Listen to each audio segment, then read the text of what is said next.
Indigo was a really difficult dye to work with. It is naturally derived. It's from the Indigofera plant, but it's really difficult to work with for two main reasons. It does not dissolve on its own in water, and then when you take fabric out of the dye pot after you've manipulated the dye to make it dissolve in the water, when you remove the fabric from the dye pot and it hits the oxygen, the dye oxidizes. In other words, it becomes permanent very, very quickly, almost as soon as you take it out of the dye pot. So that's why it's so difficult to work with. So over the years, dyers and printers have found ways to work around those difficulties.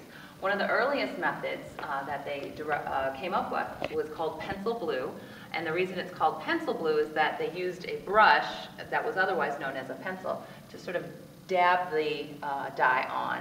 And the way they slowed down that oxidation process that made the dye become immediately permanent, was to use arsenic. It was actually a arsenic trisulfide with a thickener.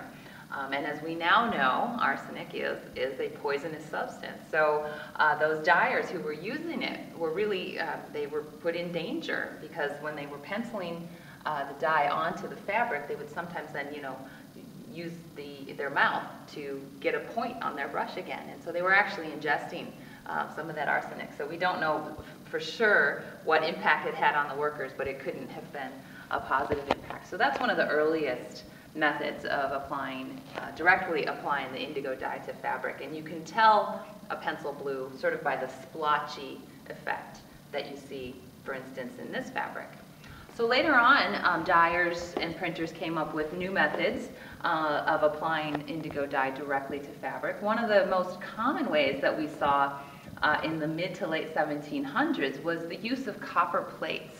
And even today, fabrics that are called toile de Juillet are still popular. This style of a large scale, often sort of depicting a scene, a countryside scene perhaps, these large scale prints, even today have come back into fashion. And so this is a look that we're familiar with, but it started here in the 18th century, and indigo was often used with this method. And they used, as I said, large copper plates, 24 to 36 inches, so very large and very finely engraved.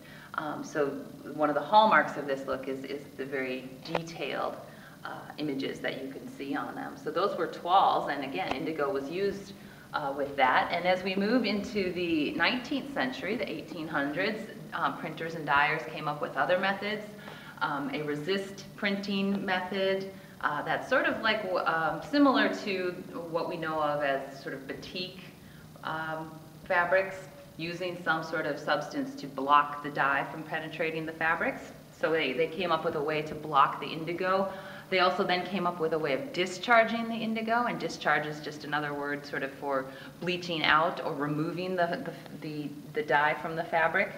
And as we move through the 19th century, lots of other methods were developed, and finally in the late 1800s, a synthetic version of indigo was developed, and by the early 1900s, the synthetic indigo dye had completely replaced the dye that was derived from the natural indigo plant.